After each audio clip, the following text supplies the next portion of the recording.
שמש דקה ומרפא בכנפיה.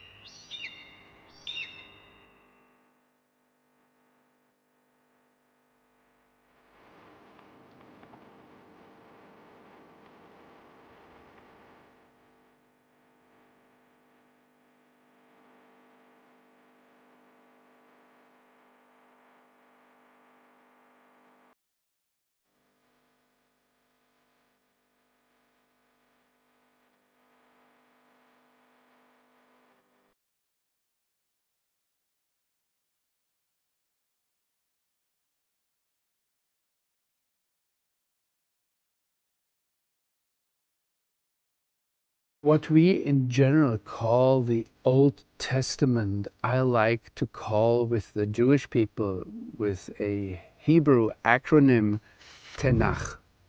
It stands for the Torah, the 5 books of Moses, the Nevi'im, the prophets, and the third part is the Ketuvim, the writings.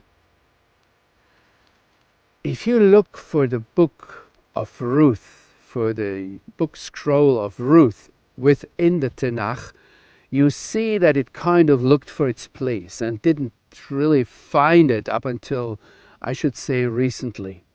In our Christian Bibles, it's mostly right after the book of Judges and before the books of Samuel.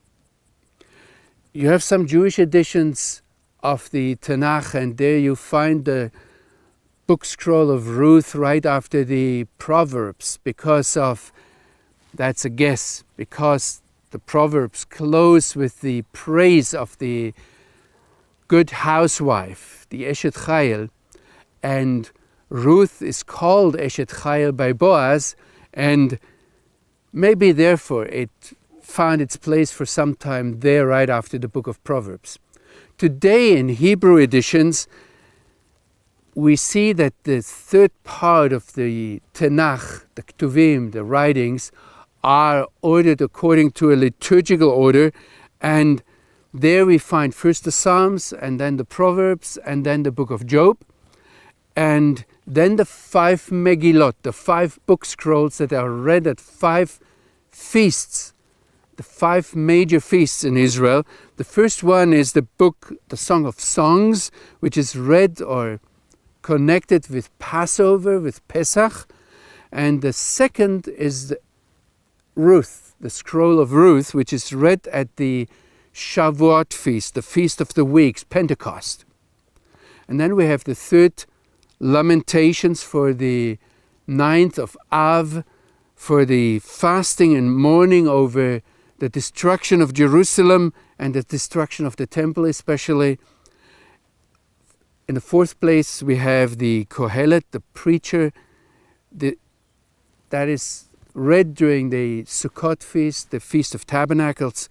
And then the last one is the book of Esther, or the Esther scroll, read at the Feast of Purim. So 50 days after the Feast of Passover, the Jewish people, according to the Bible, celebrates Shavuot, the Feast of Weeks, Pentecost. It is the completion of the grain harvest between the Passover feast up to the Shavuot feast, and you can see that here in the land. The people living in this land are harvesting grain. And then with Shavuot we have the Feast of the First Fruits. It's actually also the gift of the Torah at Mount Sinai. The rabbis calculated that it must have been exactly the time when the people of Israel, after the Exodus, arrived at Mount Sinai and they received the Torah. So they celebrate at Shavuot also the gift of Torah to the Jewish people, and some pious Jews, some Orthodox Jews, but also some Messianic Jews celebrate Shavuot by studying the Torah, studying the Word of God throughout the night of this feast.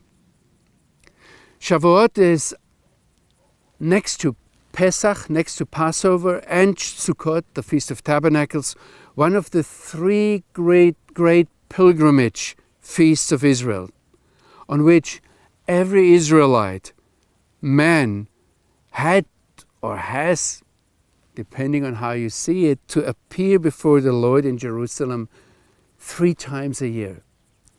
So this feast is about remembering and looking back to the Exodus from Egypt, to the freedom, to the delivery from the land of slavery, from the land of death, of the graves, of the tombs.